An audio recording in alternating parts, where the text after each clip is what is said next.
best you can. You might feel a little stronger if your heart is unchained. The world is untamable, so it's unremainable. Oh, I have a very loud voice, so I forget to pronounce things correctly. So if you don't understand me, please shout, throw things at me. I won't take offense. Anyone who doesn't know who I am, I will try and quickly explain. It's hard to explain because I've done lots of weird things. Back in '98, I was doing online gaming services on dial-up modems. And I get to say that I saved Counter-Strike. Okay, it's a bit of a lie. They ran out of money before they were bought, and we bought them some new computers. The 5th beta of Counter-Strike had Wireplay logos everywhere, and 3 of our guys got their names in the credits, which is fantastic. Except my mate Adrian didn't tell me he could put names in the credits until 10 years later, because he was frightened how I'd react that I didn't get my name in. Anyway, enough of that. I was also on a thing called PlayStation Home. Anyone remember PlayStation Home? Anyone still in mourning like me?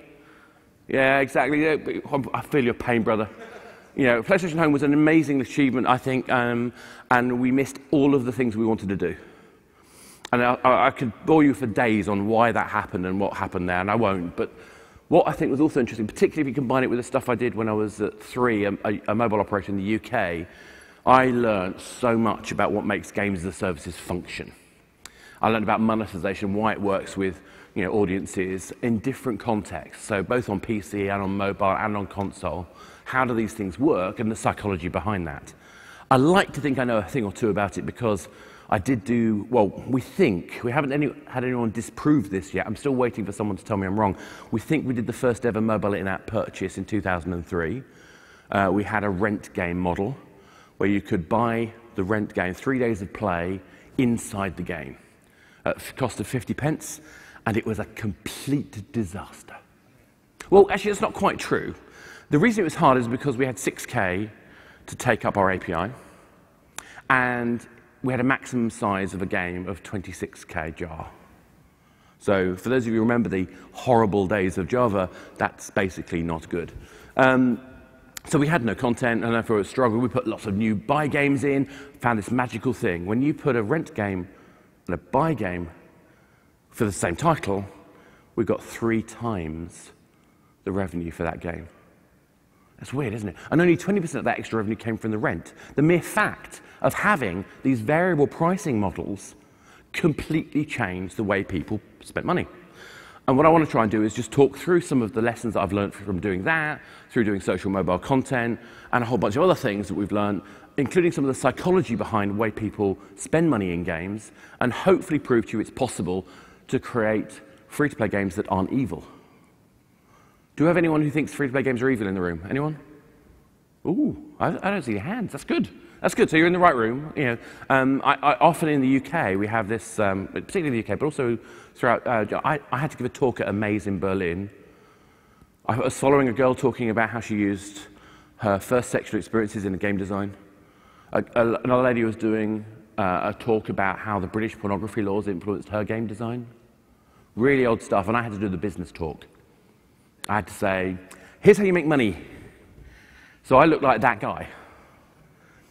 I got cold feet, so I decided to let the audience decide which talk to do. Do I do a talk on the ethics of free-to-play, or do I do a talk on how to make money?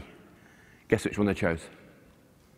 Room full of hardcore, indie, art-loving creatives chose to make money. So hopefully you'll see why they chose that as we go through. You probably heard at the keynote, if you were there at the keynote, you saw a slide like this, acknowledging that there is a question, a problem in terms of how we monetize technically. You're not going to get that talk from me, but I want you to remind you of that because in-app purchase is something that matters to us. We will be doing this in-app purchase tool, and obviously it's coming in 5.3. That's an incredibly important way of thinking, which we will get to. But hopefully, I'm also going to try and explain a few things about how people engage. It may not sound it as we go through, but this is actually a game design talk. It's a game design talk which uses the real-world consequences of spending money in your game. And it's going to be an incredibly important phrase I'm going to use time and time again. And it comes from a report done by Park and Lee in South Korea, 2 psychologists who looked at why people spend money in games. And it wasn't because you're having, anyway, well, do you think it's because do you spend money because you're having fun in a game? Anyone spend money just because they're having fun? A couple, that's good, that's good. How many spend money because they want to give back to the game developer? A couple, that's because you're game developers. But there's always a few, don't get me wrong, but the underlying reason was an expectation of future value. What we call fun in game design. I have to have this thing. I know this thing is going to be exciting to me. It's going to be valuable to me. I want this thing because it's going to give me some benefit. And so if we want to create fairer, more successful in-app purchase, we have to think about the player experience. So I'm going to try and go through some of those things and some of the psychology behind it. I'm not a psychologist, by the way. I just happen to be writing a book on psychology and game design with a friend of mine who is a psychologist. So I'm picking up some lessons. Anything I get right is Bernie Good's fault, and anything I get wrong is my own fault, so blame me. Pirate Kings. Anyone like Pirate Kings? Anyone think this is, it's not terrible, it's not my kind of game, but I understand it's enjoyable. So I'm not having a go at these guys. But do you think it's fun to be presented a sign that says $3.99 or wait 21.02 minutes to play? And the play is a spin of a roulette wheel. That is the gameplay. Anyone like that? Does that excite you? Can you get an expectation of future value? Like I say, I'm genuinely not taking the mickey out of the game. It's a particular thing that does a particular purpose. I'm using, and in fact, I'll say this throughout all of these examples I'm going to give you, they're merely to get you thinking about the consequences in your game. So I wouldn't suggest this myself. I'm going to try and set up 3 rules that you're going to bear in mind as we go through. The first one is games are a leaky bucket. Get used to the fact you are losing players. It is inevitable. Get over it. Accept it. There are 2 things we can do about it. 1, add more players faster than we lose them. And 2, try and minimize that effect of that, how big the holes are. That's what we can do. We can't stop it being a leaky bucket. So that's the first thing I want you to take away. Second thing I want you to take away is retention matters. Back to this idea of making the holes in the bucket smaller. It's disproportionate how much more revenue you'll get from players who play for more than 10 hours in your game. In fact, I'd argue that 10 hours isn't ambitious enough. I want to know whether your players are playing for 100+ days. Not 7 days, not 30 days, but 100+ days. That's the kind of thing. Now, what I have to say when I say these things, though, is remember, I'm coming from the point of view of games as a service. That's what my experience is. I'm not talking about those beautiful nuggets of joy, things like The Room or Monument Valley, which are intentionally one-time playthrough beautiful things. And they should exist, and they're premium, and I understand why they're premium, and that's good. If you're making that game, great, fantastic. Sit back and relax and enjoy the ride. But actually, how many of you would like to have carried on playing The Room? I know I would have done. Or Monument Valley. If there were ways to play that beautiful thing in an endless way, I'd probably choose to do that. I don't know about you, but I would definitely choose to do that. And so why do we have to limit ourselves to those nuggets of joy? If we can find a way to make those nuggets of joy emergent and delightful and repeatable. And if they're repeatable, then actually, rather than charging up front and getting fewer players and therefore a lot less revenue and therefore a lot less ability to make the better game next time, because that's what I talk about.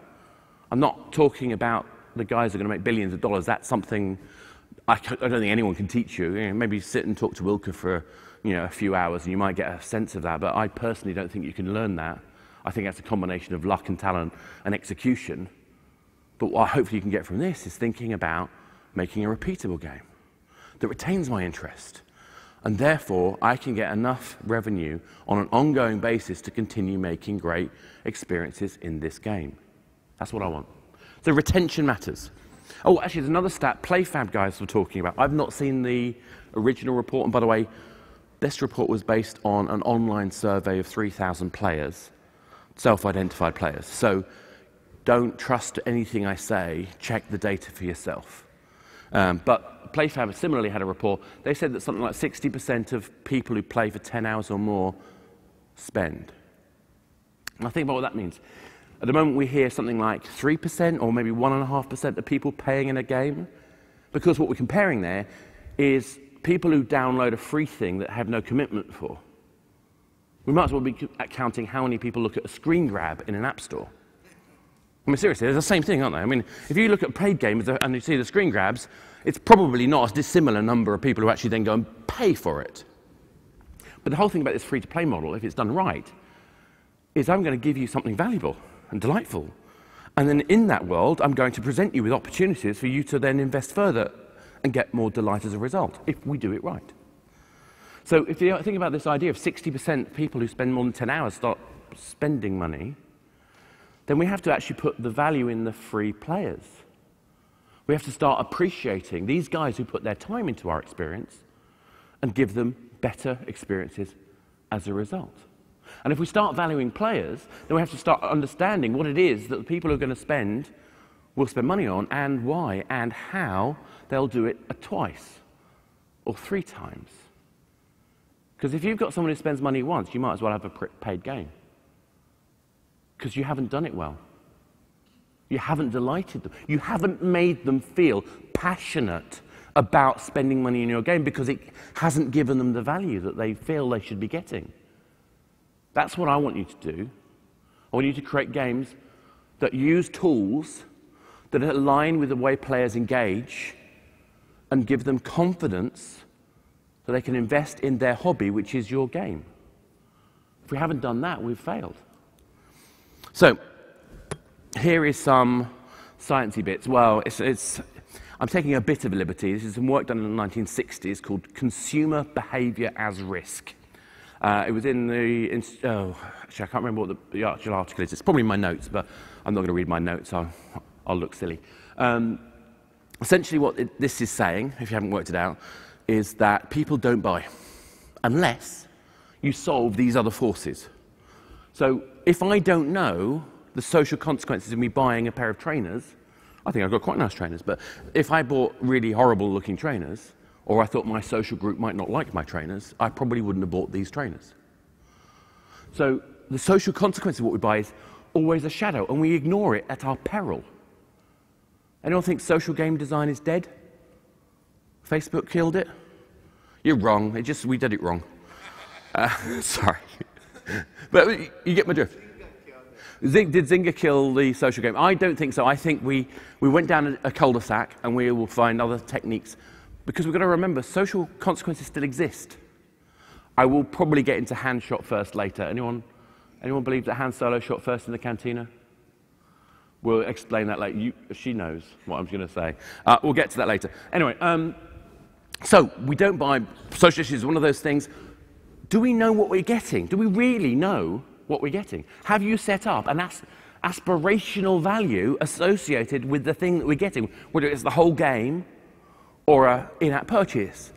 Do you feel aspirationally desiring a lollipop that's going to give you 5 more moves in Candy Crush? Does that make you feel good? Does that make you shiver with anticipation? I don't think so. And I don't think it's a bad, I'm not dissing Candy Crush. There's lots of good things to say about it. I'm trying to look at these lessons that we can learn between them. Opportunity cost. Do we know what we're missing out on if we don't buy this thing now? There's a reason why buy one, get one free is everywhere. Get this sale. Sale ends Tuesday. Buy now or you'll no longer be able to get this unlimited stock. There's this sense of timing, of a reason to act now is also a valuable thing. These aren't evil techniques done by, guys with white pussycats twirling moustaches and wearing crazy hats. This is stuff that people who want to sell goods do. But the thing we can't control is the real life of the player. They have real needs and things. There are so many times when I should be doing the washing up, but for some reason I'm finding myself playing. What am I playing at the moment? I just finished The Witcher. That took me how many hours? Oh, let's not even go there. So there's things I should be doing and things I want to be doing. We have to know how that works. So the techniques that have been used to date have been fairly straightforward. Candy Crush uses unlimited content, or rather the illusion of unlimited content. In fact, that's actually more important because we know there's a finite number of levels in Candy Crush. That lets us feel like it is achievable. The ability of the thing to be achievable is incredibly important because why bother if it's never achievable to get to the end? However, the reality is it's not actually that achievable because there's so much randomness, but also I've got to go to the next stage, and the next stage, and the next stage, but I'm lured on. I am enticed on because I can see that the guy in the office who I don't get on with that well has got a higher score than me in the next level ahead. So I want to do it. I want to do it. I've got anticipation. The other one is the exponential cost model. So obviously Clash of Clans is good at this. I have, anyone know how long it takes to upgrade a level 14 headquarters? So I think it was something like 2 weeks or something, real time. So this idea that every new thing I do requires new things else. So I've got to get the gold mine and the mana farm and the whatever else all leveled up to the same level. I've got to have enough storage in order to be able to have enough money to be able to upgrade the next thing. That's kind of an exponential ratchet system. Nothing wrong in itself. How many games are using that right now? Probably about a third of the games in the top 200. And then there's the Puzzles and Dragons model. I'm a massive fan of Puzzles and Dragons. Toy Veneman is a good friend of mine. He goes on about his Hello Kitty collection in Puzzles and Dragons. Anyone got Hello Kitty in Puzzles and Dragons? It's actually a weirdly awesome thing when he shows you all of the Hello Kitty characters he's got in his game. And what they've done to make that possible is that they've realized the value of making a game where there's new stuff that you want, that you're continually going to try and engage with every day, week, month. The number of people who've downloaded Puzzles and Dragons is relatively small. Something like 30 million or something compared to, I don't know how many daily actives for Candy Crush. Is it 100 million daily active users or something for Candy Crush? And yet, the money that they're generating on Puzzles and Dragons, the passion, actually, let's forget the money there, the passion and the engagement that they're generating because they're managing the consumer experience is amazing. So they're the three things that are currently being used a lot. Can we just copy those and be successful? Anyone think we can copy those and be successful? Anyone? Well, I think if you look at the charts, clearly some people have and do. But I have to say, the most depressing thing I had was when I sat next to Jury, a friend of mine at Rovio, on a panel talking about what they would like to do. And when asked, what's his strategy? Well, take a game that's already doing well and reskin it. Anyone want to do that? I don't want to do that. Maybe that's my bias. Maybe that's my bias. However, I think there's some evidence in there. When I first started doing this kind of talk about 5 years ago, there was a talk about something like 10% of players converting on a free-to-play game. About 3 years ago, it's down to 5. Now it's down to about 1.5. I think we're seeing fewer people converting because they're learning the techniques of monetization and I think partially rejecting them in some cases. There's still great businesses out there. I'm not trying to suggest there aren't, but is there a better way? And I'm going to try and show you a better way focused on this idea of expected value. The first thing about this I'm going to talk about is short and long-term risk. So back to that day when I was talking about learning about rent and buy, the other thing I learned is that when you survey people who've done this, who bought a rent version of a game and who bought the buy version of a game, is you realize their decision-making was about risk.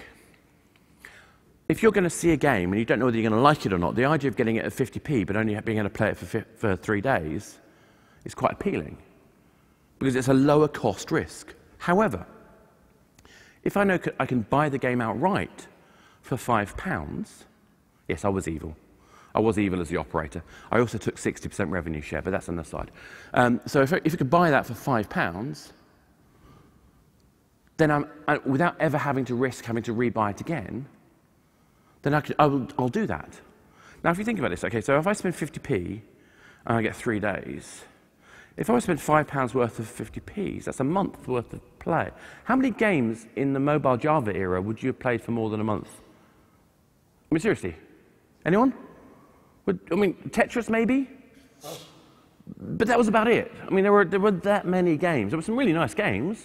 My favorite being Darkest Fear from Rovio, the very first Rovio game, which I launched, allegedly. Still haven't found anyone to prove me wrong on that one.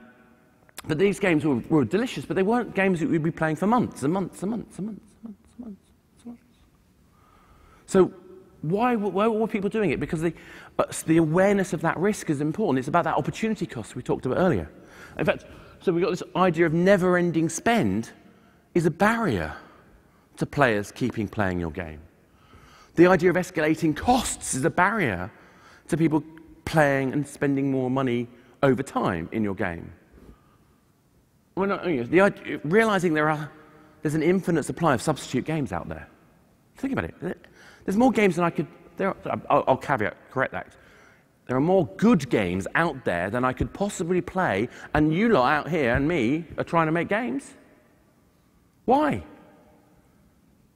There's so much content out there, we don't need any more, do we? Of course we need more, but there's so much substitutional content. What it means is we have to up our game. We have to make our games more interesting, more diverse, more distinctive, more delightful.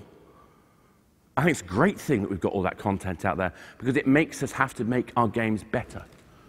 And then comparative progress. If we don't see how we engage with other people, if we don't know there are other people out there playing this game, why would we believe in it? Would you put money in a game you think you're the only person who spent money on? And yet, how many of you got games that have no social context? You're effectively saying that no one else is playing that game. The only way they know is through word of mouth or the internet. They don't know. And I don't want to go down the Farmville, like we said earlier. I go to visit your crops, and the only way you can recover your crops is if you have your friend go and do it. I think that's a bit too, I don't know, formalized or whatever. But it's important not to ignore. And I call that playing fatigue. Not just paying fatigue, they're subtly different. I believe that we have to embrace the free player as much as we embrace the paying player. The ones I'm worried about are the playing once players. So the most important chart I will show you is also a lie. Not quite. It's made up, but it is based on experience. So take it with the appropriate pinches of salt you need. That's actually the Gartner hype curve, which is about the technology adoption curve. But I've applied it to my experience looking at the way people buy services. And this is about their engagement levels. When you haven't bought it yet, your excitement can be really high, really peaky. In fact, it has to be to get over the barriers of acquiring that content, whether it's money barriers or download barriers, space on my hard drive, space in my calendar. All this stuff gets in the way of me getting your game. So your job as a marketeer or as a game designer is to create anticipation and delight that gets me over that wall, regardless of whether that wall's money or time. Once I'm over it, I now have a game that doesn't do everything I thought it would because I'm always going to imagine more. I'm always going to imagine my version of the game that you would make, not yours. I don't know the controls yet. I'm going to have the worst possible experience the first time I play your game. That's just fact. And it's not just made up. If you look at Xbox Live, they did some surveys on games which had trailers and demos. So hands up if you think the thing that would get you playing a game most was a demo. Anyone think a demo would be the most exciting thing? Got a couple of hands here. What about trailer? Anyone think trailers? Say, yeah, you guys have seen me talking before, haven't you? So, I mean, the point is, the demo shows me what I thought the game would do that it doesn't do. The trailer keeps my anticipation burning and delighting away. But we have to get you playing, otherwise there's no point in making a game. That means that your job as a designer is to make sure that moment, that buyer's remorse moment, that's the point. We have to put all our effort in to get people excited. And the interesting thing is it's about 6 seconds between downloading the game and playing it that you've got to keep their interest. Think about that. Again, not quite made up. I thought I made that up. A couple of years ago, I talked to a friend at Flurry, and he's saying something like the average opening time for a game was around 7 seconds. That's about average opening time. Now, of course, some of that's going to be accidentally opening an app and closing it. But it shows you how much tolerance we have, or how little tolerance we have, if a game doesn't do what we think it's going to do. They might be great games, but if you don't get me in and engaged, you're stuffed. But then, it's only then, once we've got your attention, then we can take you through the life cycle of a player, and we can start maximizing the engagement effort you put in for us. When you start maximizing utility, that's when players are engaged. There is no such thing as a whale. Seriously, there is no such thing as a whale. A whale is a type of engagement. Any player who is passionate about your game might become effectively a whale, a person who spends lots of money.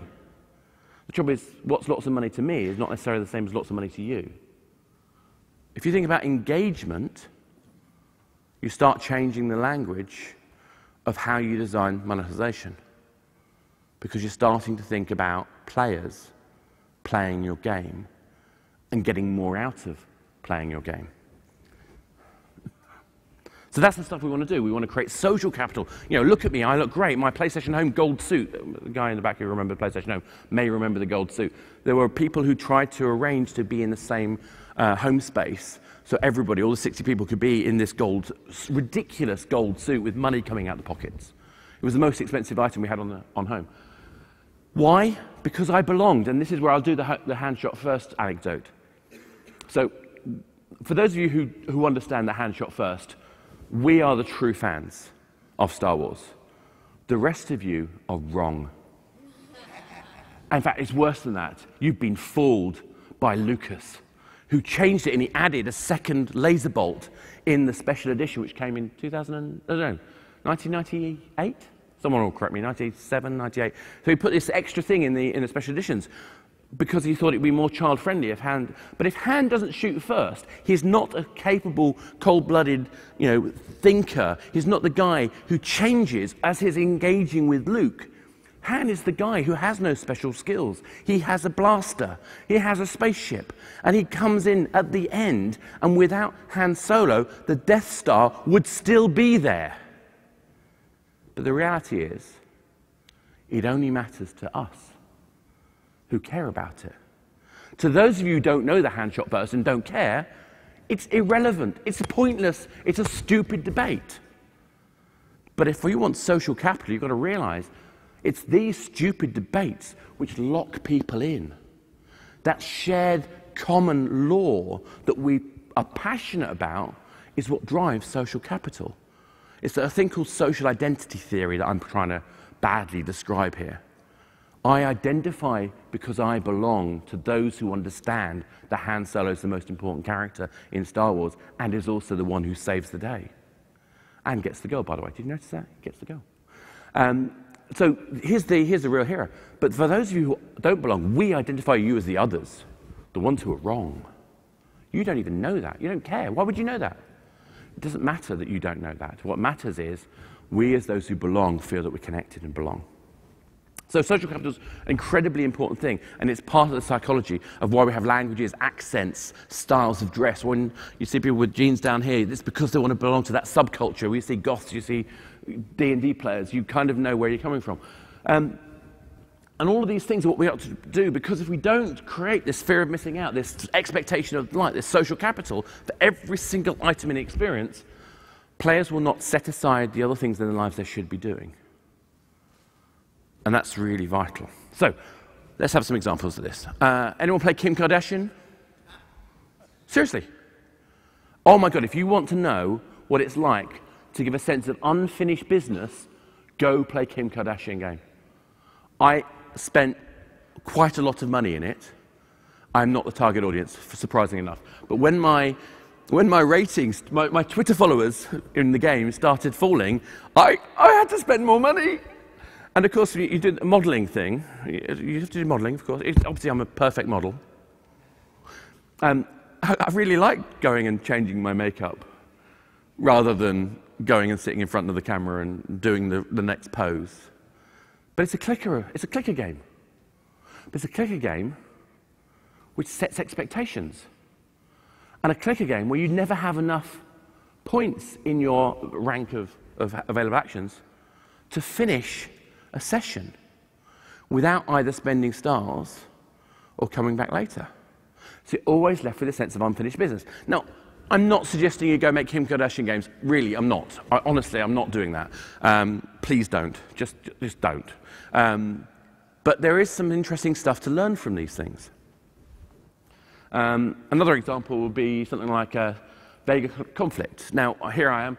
I'm seeing the ship I've just unlocked, and it's going to take me 7 minutes, 58 seconds to unlock it, so I've got a sense of unfinished business. But I can also see what's coming up next. And if I'd already unlocked the Harrow frigate, I'm now unlocking the Talon frigate, I'd still see what I've already got. This idea of showing continued relevance is also an important factor. Social capital, we talked, this is the gold suit, by the way. I thought it was about time I showed a slide with the actual gold suit in. And those things, they are dollar bills animated coming out the pockets. It's so sad, but so funny. So that was cool. That's kind of cool. But we also want to make sure that although we've got this idea of keeping people's attention, it's this repeat engagement. That's what the purpose of showing those things. The repeat engagement. So that's why you have the Kim Kardashian moments. That's why you have the sort of unfinished business, the conflict Vega, and all this kind of stuff. But authenticity matters.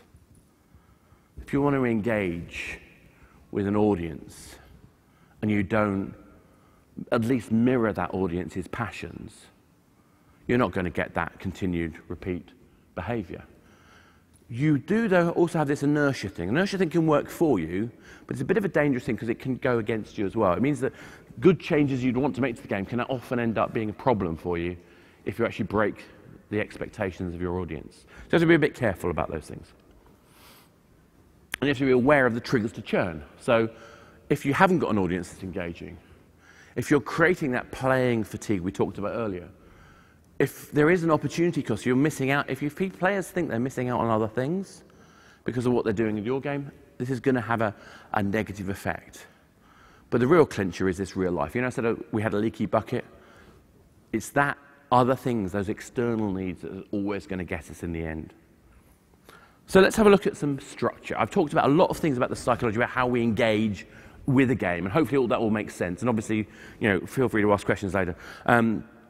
I want you to think about the player and their needs and their expectations and wants. So how do we then systematically approach the kinds of things we can sell them?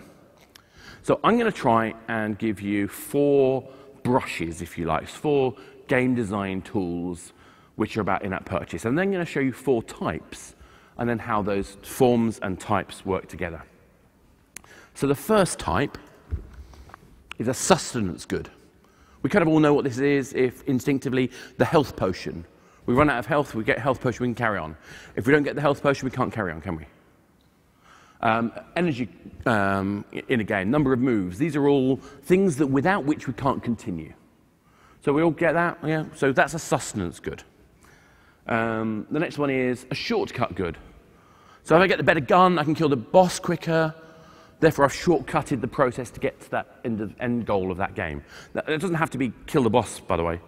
There can be multiple end goals. In fact, I'd hugely encourage you to think about games having more than one goal. The more linear your success criteria, the harder it will be for you to make joyful, anticipatory, delightful items. And we'll try and talk a bit more about that later.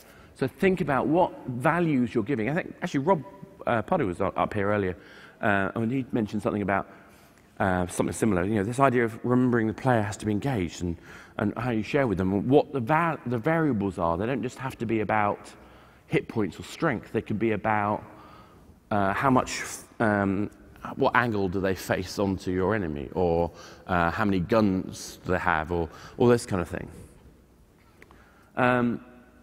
Then there's social goods. So social goods are where the primary goal is not the behavior of the good, but what it looks like to other people.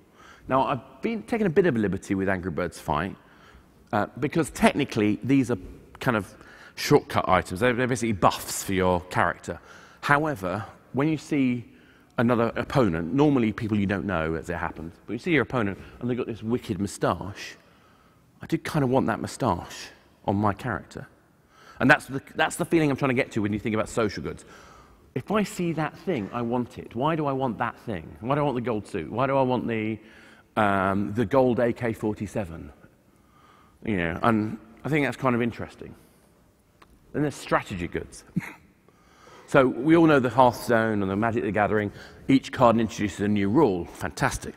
Obviously, we're going to manage the emergent properties of those rules, But when you start thinking about goods as a way of introducing new forms of play or new tactical approaches in play, you've just expanded the scope of your engagement with your player. And there's no problem buying a Magic the Gathering card that gives me this great power, because that's a normal expected part of the game design. But if I buy, I don't know, if I have a shotgun as a default weapon, a shotgun does a load of damage, then there's a pause as I reload, and then I fire again. What if I could buy a machine gun instead? Does the same amount of damage per second, but it does it in a continuous flow. So as long as I'm pointing at the target, I'm getting a proportionate amount of damage. So if you were both hitting on target continuously, there's no difference in the two weapons, but your behavior playing with those two weapons is completely different. And the skill needed for each of them is different. That's the kind of strategy I'm talking about here. How can you create better engagement with the players and more choice? So that's the kind of four. Oh, actually, I missed one. What did I miss? No, that's right. They're the four types. Now we're going into four forms. So these four types all come in these four forms. So the first form is consumable. Here's a health potion, I drink it, done, gone. Consumable is had, it's disposed of, it's a sink, happy days. Then there's capacity. How much of this, how many health potions can I carry, can I store?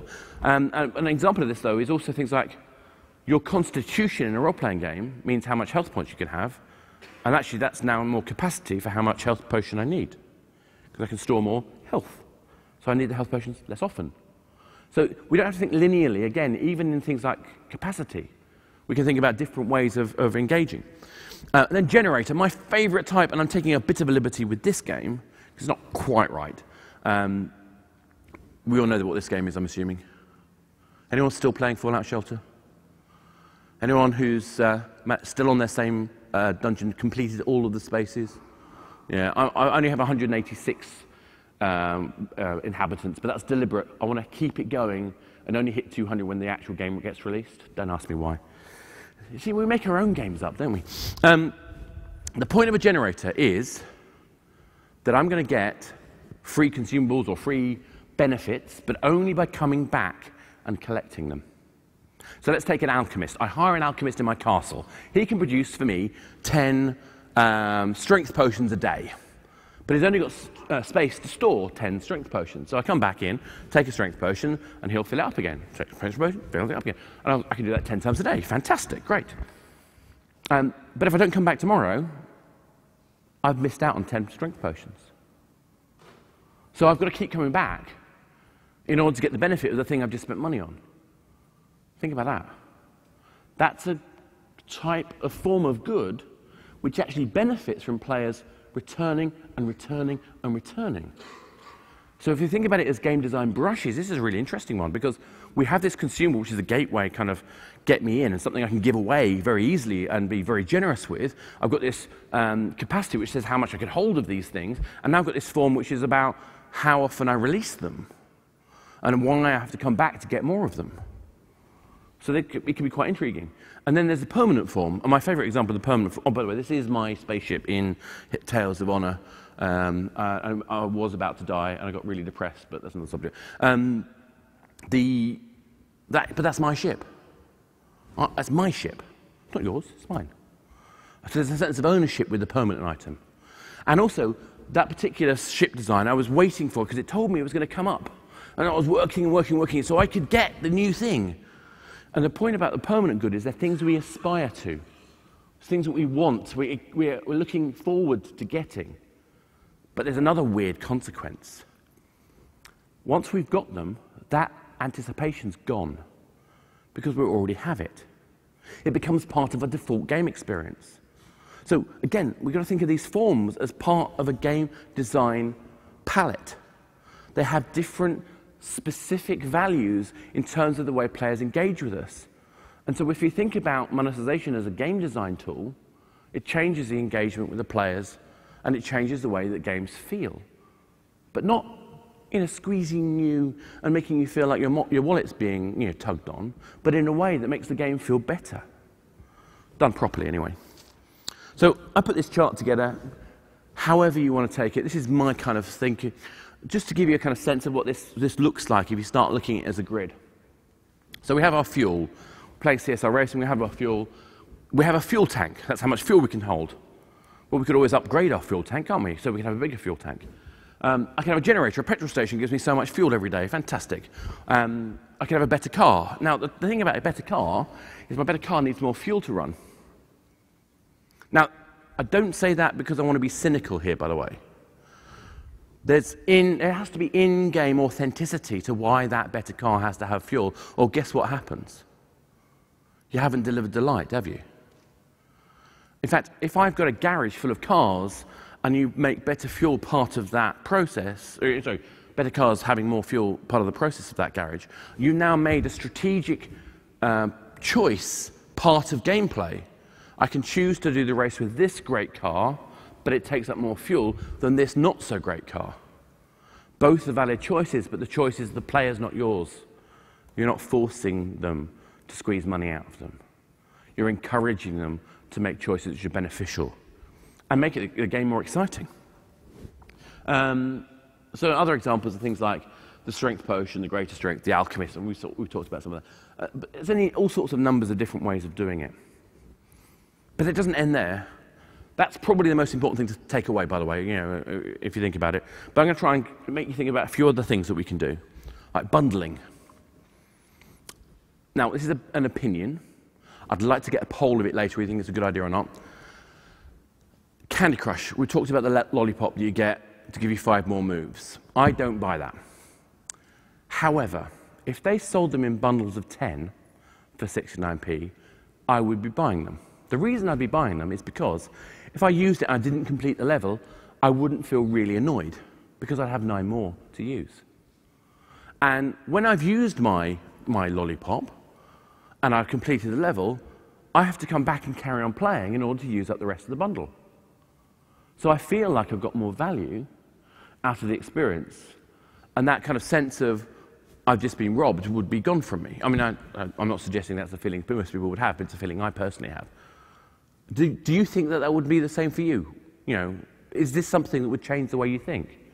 So they're the kind of questions I want you to ask yourselves. What does bundling do if you start using these different tools? Is there something in the ratchet system? So in this case, the ratchet system this is from Blades of Brim. I say Brim. I always forget how to pronounce it. Anyway, so it's an endless runner, and you've got monsters, and you slash at them, and great. But if you die halfway through a run, without having the stage where you can drop off all the treasure, you get this kind of end thing. Oh, I've been defeated. Oh no, I've got 15 gold and 1 revive orb. I'm missing out on. If I just say, okay, that's it, I'm done, which I can do, by the way, I can quit at any point, then I'm missing out on that. That's a bit disappointing. And you can tell I've done it really badly in this particular run through, because I've already gone through 3 stages of revive, because it starts off, it takes 1 orb to revive initially, then I think it's 3, then I think it's 10, or was it 5 and 10? Someone will remind me. But the ability to continue in this run gets increasingly expensive. I don't object to that because I can just stop and start a run from scratch. But I am being shown what I'm missing out on. And so the idea that I could click on that and watch, I'd say, an opt-in video to get an extra orb, I feel quite good about that. Oh, you mean you're going to give me a free orb or a free retry by watching a video, and I watch a video and I might like the game or I might not. I feel like I'm getting something of value. If I buy orbs, then I know that I'm doing so to spend them in a consequence where I've chosen to continue getting the value out of the run I've just done, knowing I can always restart the run. So I think that's about kind of thinking about using ratchet mechanisms in a way that feels good for the game design. I think that's really the crux of it. Scissors, paper, stone is obviously a massively important part of game design in general. I think we're undervaluing its role in monetization. Why can't I sell you the red sword that's really good against the green armor, but really bad against the blue armor? Now my choices of purchases aren't just simple binary. They now start having gameplay consequence. And of course, customization is also interesting. And the reason why customization is important is because the assets that I've bought, the objects that I've earned, the things that I've gained The trophies that I've unlocked become something I can show off. And most importantly, I show you, players out there, what's important to me that you don't necessarily have. And the more personal that is, the more exciting that is. But I have a caveat for you. Part of the reason why I've talked about those things is because they're ways to make your in-app purchase scale. One of the most common mistakes I see when I go and talk to game studios, and I do that as well as my time at Unity, I also do consultancy sometimes for some studios. What the most common mistake I see is they don't scale their in-app purchases. I don't want to have an unlimited amount to spend in my game. Yeah, that's fine. That's fine. You don't have to do it that way. The point is, we have to have scale because we're trying to make sure that our game can be successful. But if you're going to do scale, do it in a way that's meaningful, that's joyful. Don't do it in a way that's basically going to end up giving you this sort of sense of fatigue and constantly being scraped for money. So these are really cool things to do, really simple ways of applying the kinds of goods you might think of. And it comes down to looking at what is the added value. So I talked about expectation. Expectation is always about value, not about how much can we earn, but how much can the players gain. And that's about looking at rarity. You know, if we, anyone play Magic the Gathering? Physical Magic the Gathering I'm talking about here. Anyone remember the Mox Ruby?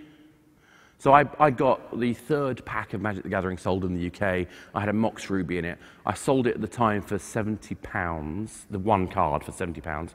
It's now, I think you get it on eBay for about £7,000. I don't feel bitter because at the time it was the cost of my entire Magic the Gathering experience at that time. But, oh my God. Yeah, anyway. But the point is that it was a very rare card and it was taken out of the deck because it was slightly overpowering. Because it was one of these things that you could use straight away and not tap, which had a really powerful strategic advantage at the beginning of a session of Magic. But it was rare, and that's the thing that made it valuable.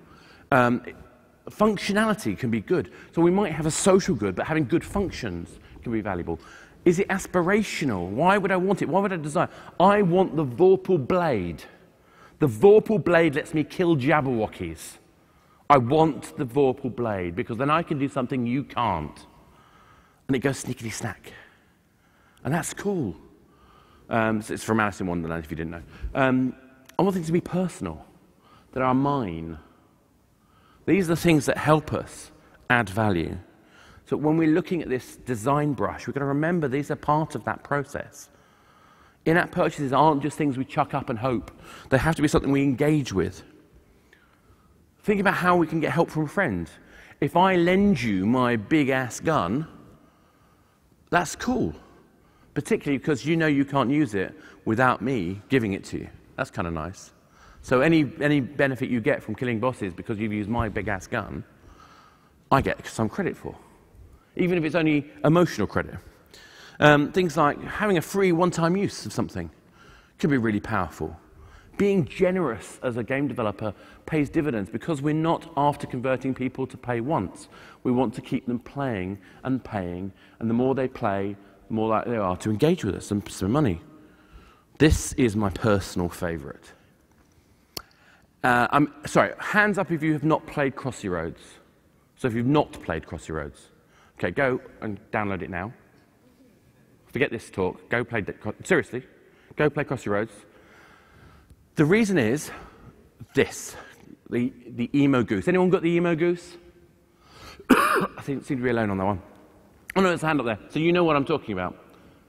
The world turns miserable and rainy and depressing. So this beautiful 8-bit kind of experience, or not 8-bit, you know, this sort of isometric experience, suddenly becomes beautiful because it's ironic and silly. And the reason why that's possible is because you get this gacha mechanism.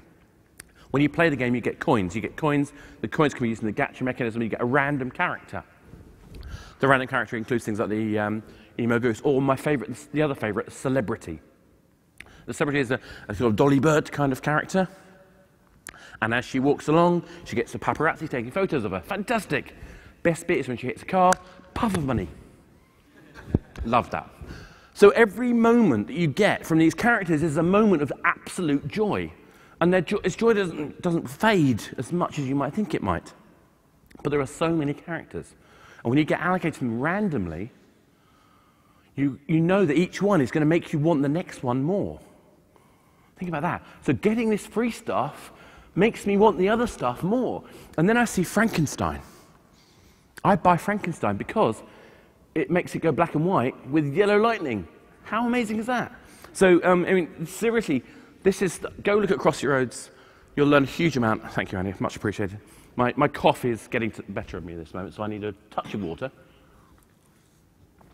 Ah, that's better. So, also think about limited offers. You know, why? But be genuine, by the way. In fact, if you're in the EU, if you have a limited offer that's not actually limited, you can get into trouble. I'm not sure if there's any enforcement actually happening right now, but there's talk about people being taken to court for having limited offers that have never actually been limited. So do these things sensibly, but authentically, because if you lose trust with your audience, guess what happens?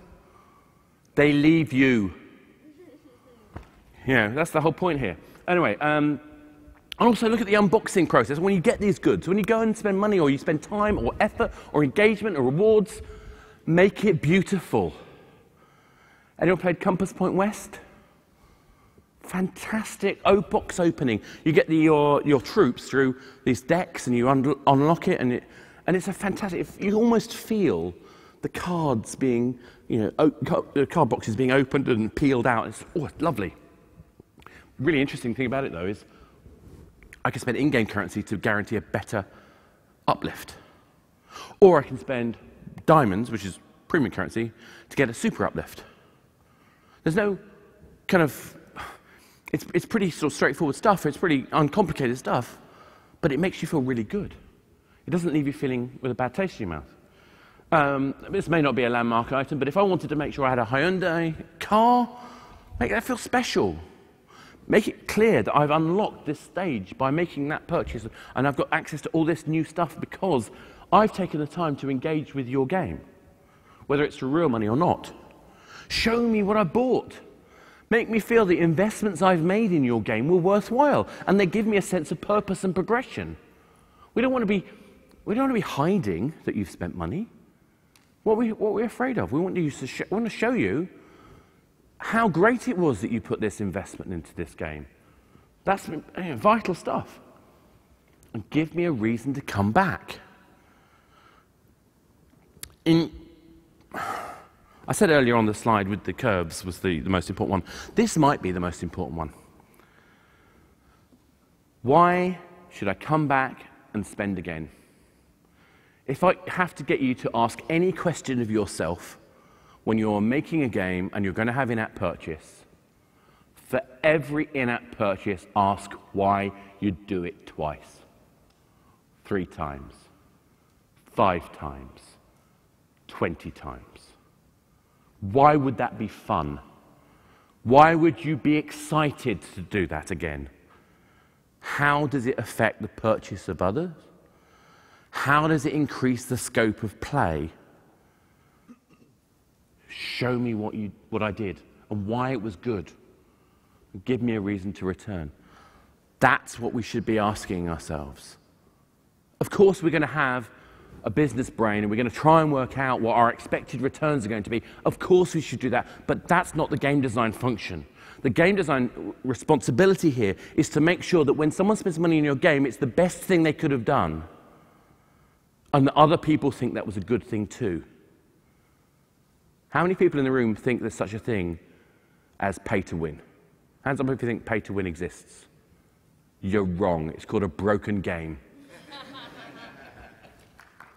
So that's the point here, and I want you to take that away with you. And of course, don't forget, there are technical things that you need to be able to do to make sure all this in-app purchase works correctly. Obviously, the work we're doing in 5.3 is going to help you with that. But hopefully what you've taken from me today is hopefully something a bit more subtle. A bit like when we talk about ads, a bit like when we talk about every play and social games and all this kind of service level stuff. The power of the tools are in your hands. It's up to you to use them to the best of your ability. But use them for the benefit of your players. And if you look after your players, you will find that they will return to you. And if they return to you, you will be able to generate revenues so you can make the next game and the next game and keep making better games. Thank you.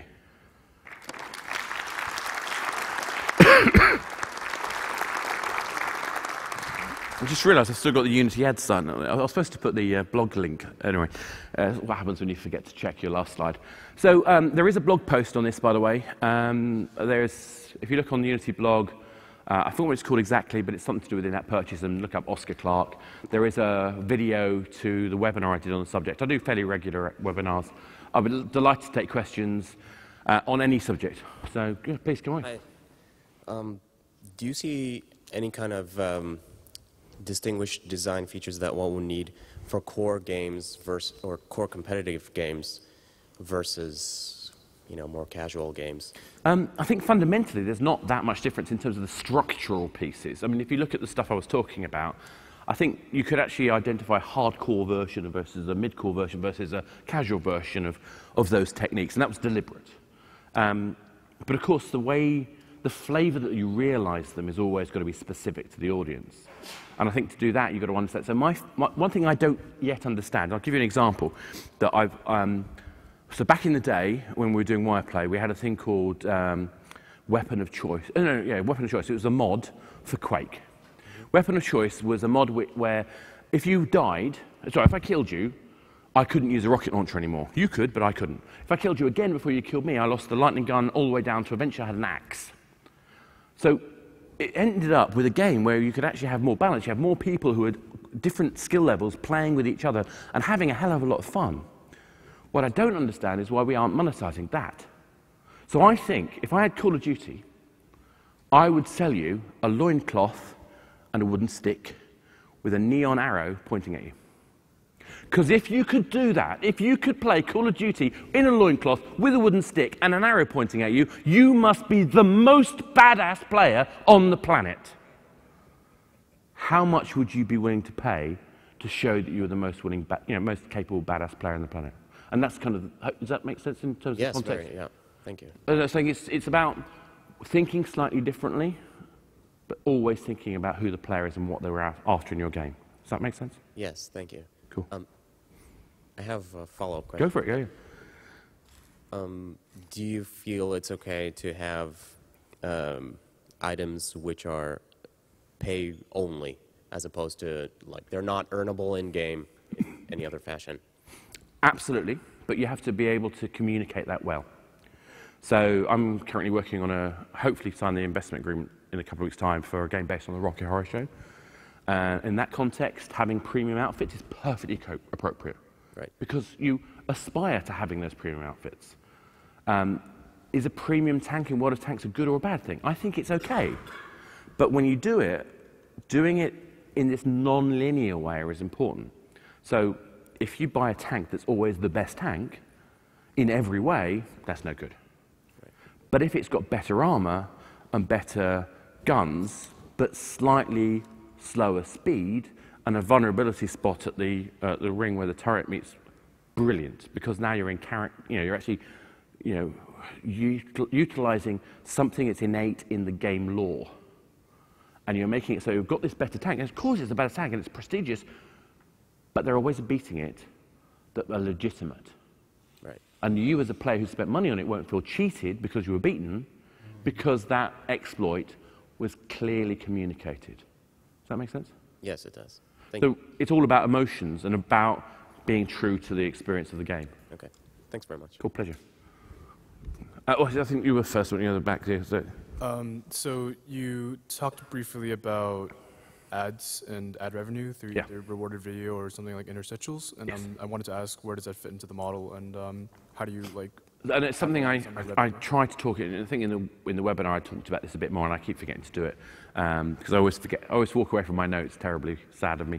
If you have to think about it as a spectrum, I have the non-payer here, and I have the payer here, and actually no, I probably have the payer here and the whale no such thing as a whale, but the fully engaged player over here.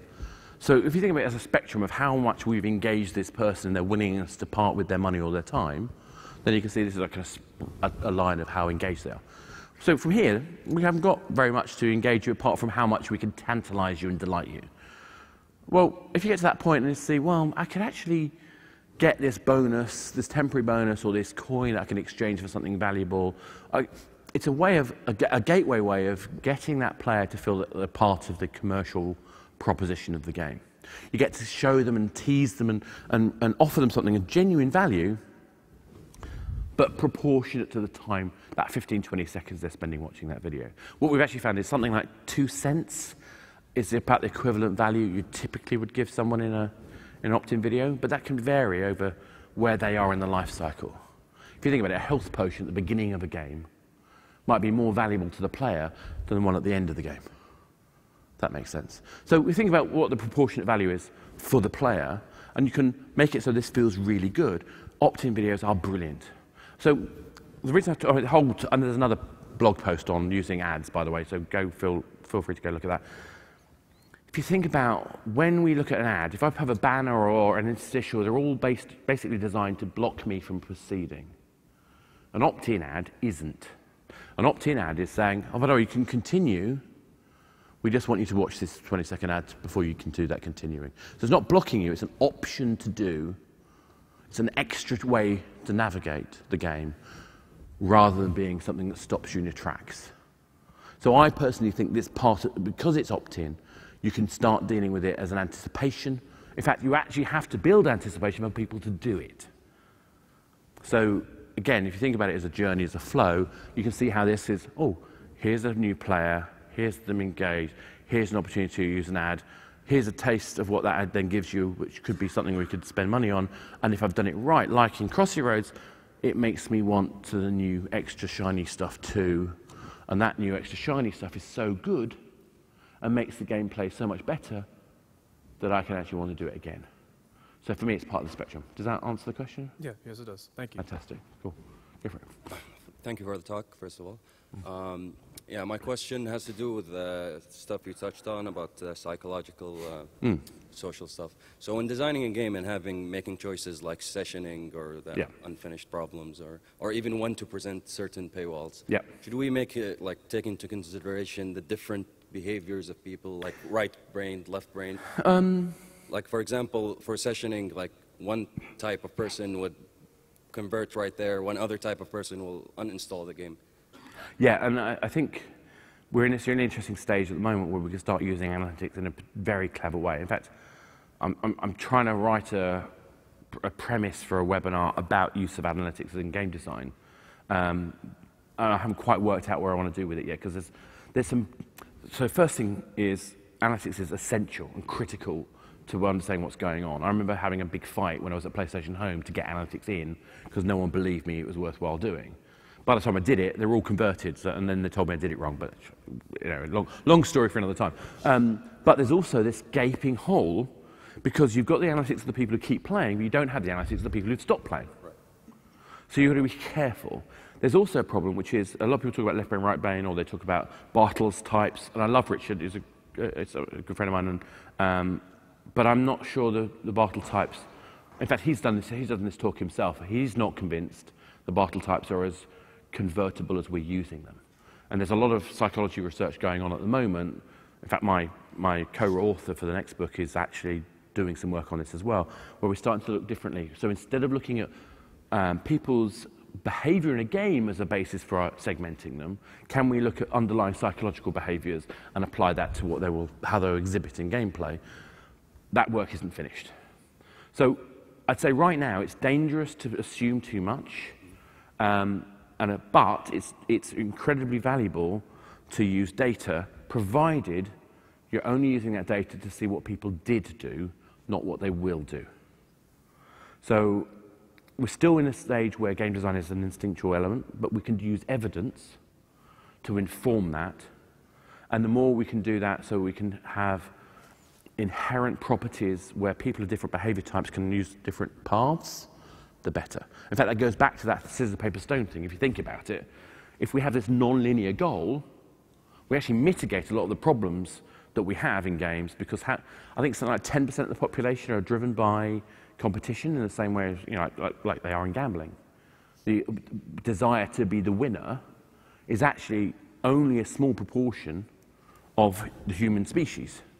And yet how many games are designed purely around being the only one to survive the game?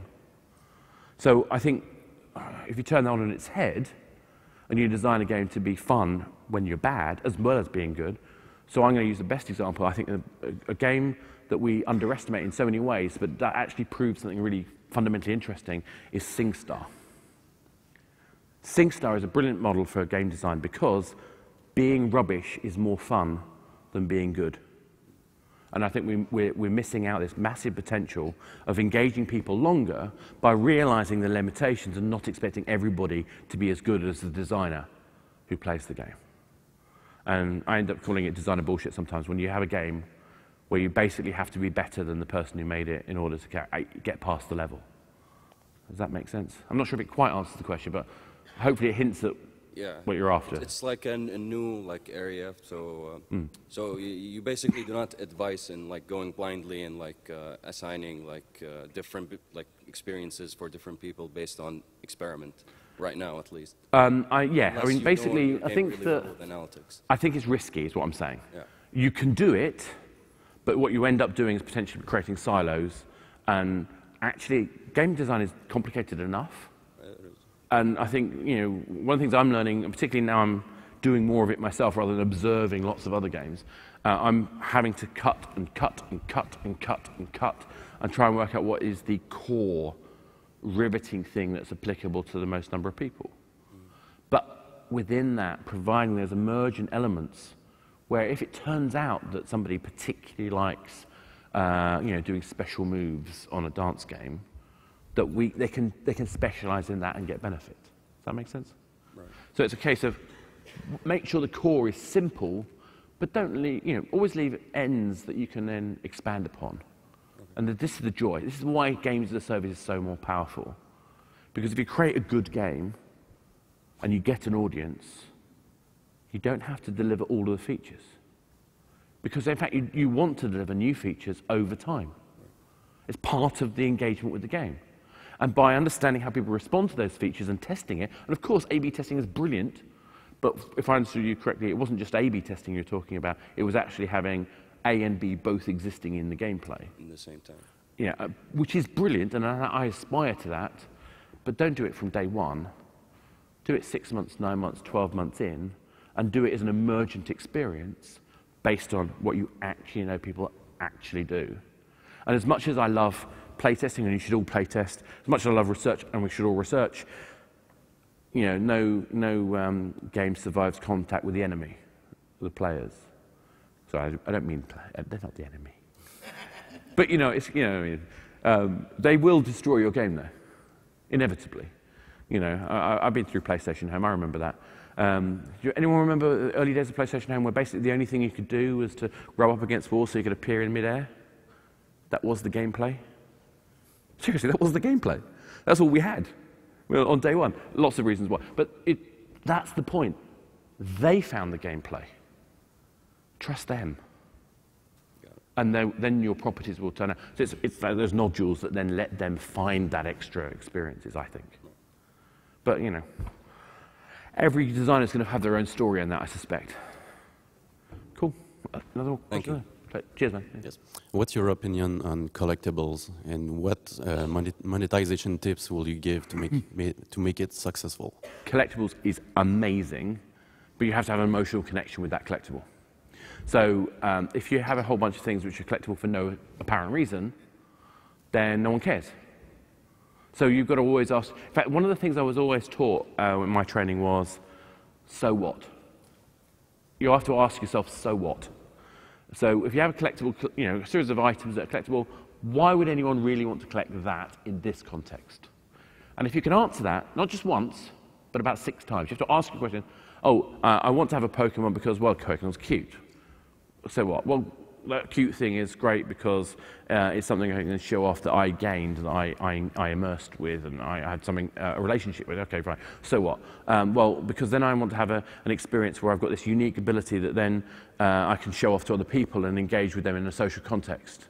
And you keep asking questions like that and you keep exploring why the collectible is important. And if you can answer that, brilliant.